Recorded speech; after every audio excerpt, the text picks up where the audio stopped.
Hai teman-teman, balik lagi di channel YouTube aku. Pada kesempatan kali ini aku akan mereview suatu buku bacaan yang telah aku baca tentunya, bukan yang belum aku baca. Pada kesempatan kali ini aku akan mereview buku yang telah aku baca. Dan pada kali ini aku akan mereview buku yang berjudul Zero Emotion, berpikir tenang untuk menggapai kesuksesan, karya Anas Al-Mansur, cetakan pertama pada tahun 2019 oleh Metagraph di Solo pada tahun 2019. Buku ini berjumlah 230 halaman, namun isi yang terdapat di dalamnya materialnya hanya 224 halaman. Nah, sebelum mengetahui isinya apa saja yang aku baca, aku akan menjelaskan sedikit tentang Anas Al-Mansur. Anas Al-Mansur ini seorang pengusaha dan motivator di bidang kepemimpinan dan pengembangan diri. Kenapa aku memilih buku ini untuk dibaca? Dikarenakan yang pertama, dari mulai lihat si sampulnya ini, si covernya ini bagus ya, estetik teman-teman, simple, pokoknya simple. Terus yang kedua adalah dari judulnya Zero Emotion, berpikir tenang untuk menggapai kesuksesan. Setelah itu aku baca belakangnya, lebih menarik baca yang di belakang, di cover belakangnya ini. Hidup susah layaknya memiliki masalah, sebab masalah adalah tanda bahwa manusia bergerak dan bertumbuh. Meskipun tampak berat untuk dihadapi, sebesar apapun masalah dapat diselesaikan dengan ketenangan hati dan pikiran yang benar. Tenangkan hati, sesuaikan cara pandang, masalah akan terselesaikan, kesuksesan pun didapatkan. Menarik kan teman-teman? Pertama, ketenangan hati. Kenapa sih gitu kan? Mengapa ketenangan hati itu begitu penting dalam kehidupan, dalam menjalani hidup ini? Alasannya adalah sangat simpel teman-teman, yaitu ketenangan hati itu dapat berpengaruh dalam proses siklus pencapaian keberhasilan. Apabila kita melakukan suatu dengan tergesa-gesa gitu kan, dengan tergesa-gesa dalam melakukan sesuatu, maupun itu kegiatan ataupun pekerjaan, bisa dipastikan kita akan jauh dari yang namanya ketenangan hati, akan jauh dari keberhasilan. Ketenangan hati adalah alat yang ampuh untuk memenangkan sebuah peperangan. Peperangan di sini bukan peperangan fisik teman-teman, tapi peperangan batin seseorang dalam menghadapi suatu masalah.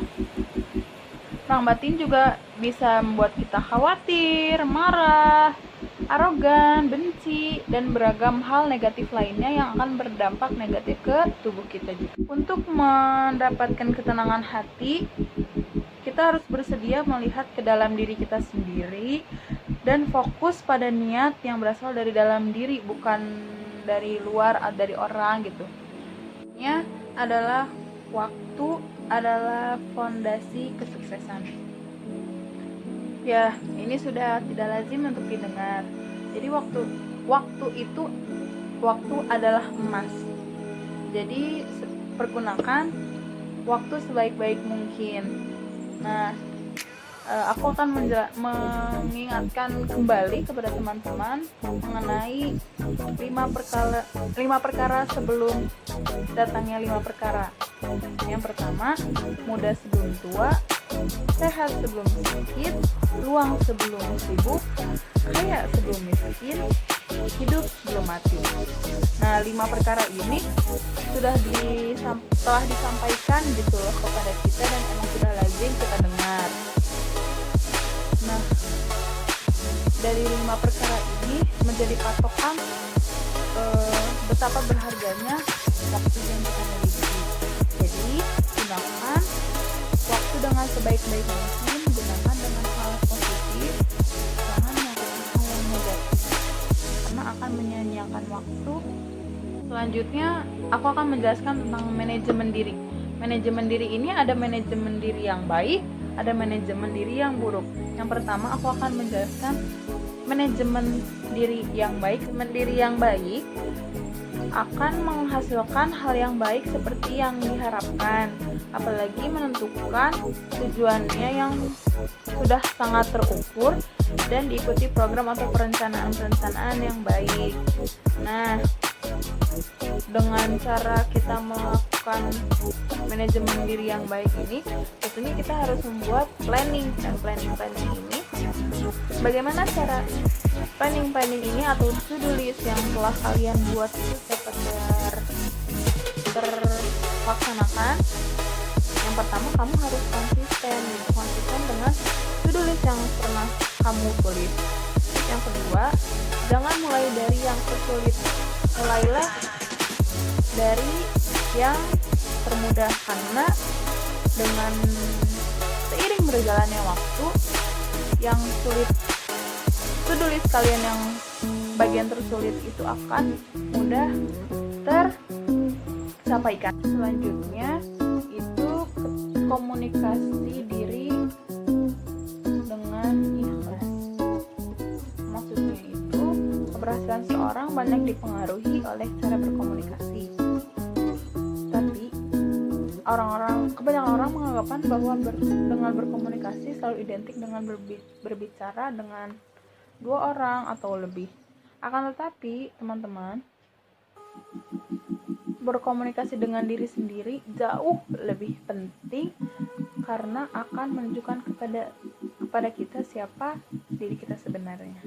Maksudnya, ketika kamu sedang terpuruk, bicaralah pada diri sendiri, kenapa bisa terjadi kepada kita, atau segala macam pertanyaan yang terjadi di benak kita, atau bisa disebut dengan muhasabah diri ya teman-teman. Kuncinya adalah senantiasa melakukan yang terbaik dan menikmati prosesnya.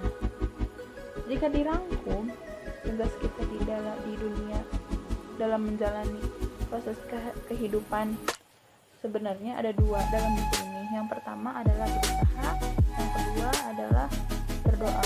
Jika kita dihadapi permasalahan, tentunya kita harus tenang, identifikasi itu permasalahan yang datang kepada kita, baru berusaha untuk menyelesaikan masalahnya.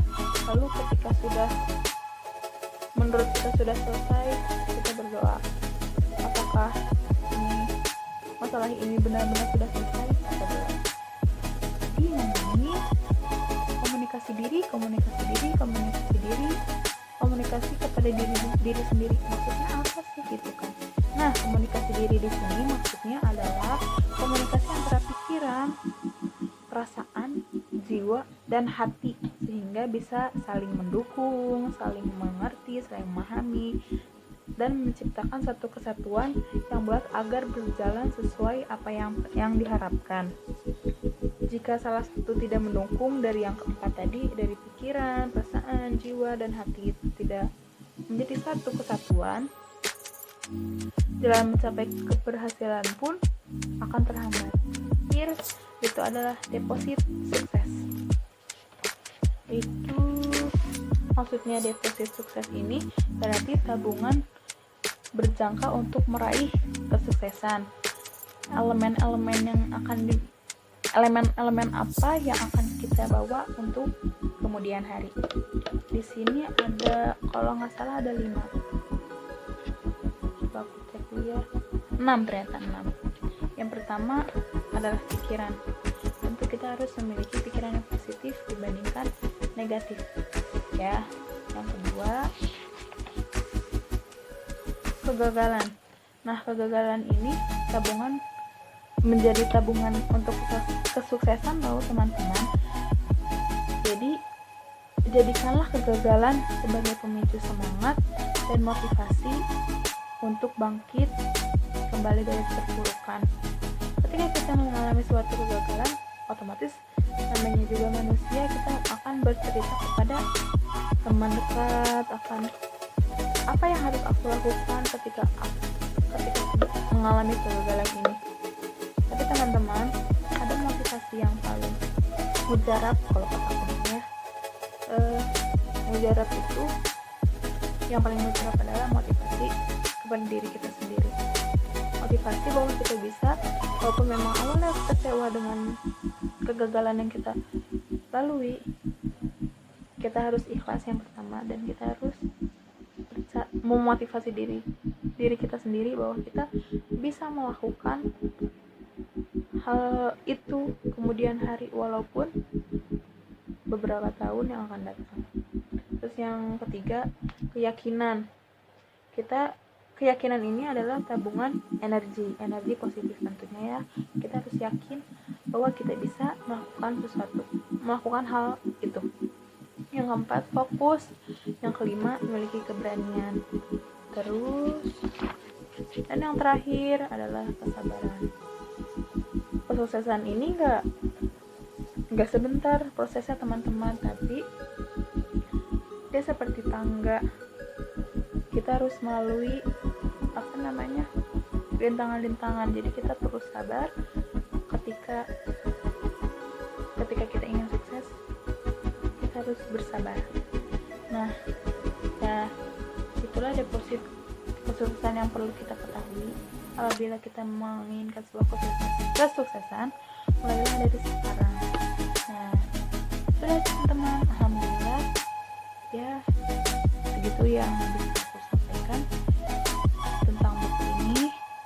Kalau kalian penasaran, kalian bisa beli di Gramedia, tapi karena kita sedang lockdown ya teman-teman, mengingat kondisi negara ini sedang terkena virus corona, buku ini bisa dibeli lewat online, bisa lewat Shopee atau Tokopedia. Bisa kalian cek di kalian, kalaupun memang kalian kurang mengerti dengan apa yang telah aku review, kalian seperti yang sudah aku kasih tahu sebelumnya, kalian bisa beli bukunya di Gramedia atau bisa di online. Terima kasih atas perhatiannya. Mohon maaf bila ada kesalahan. Bye. Jangan lupa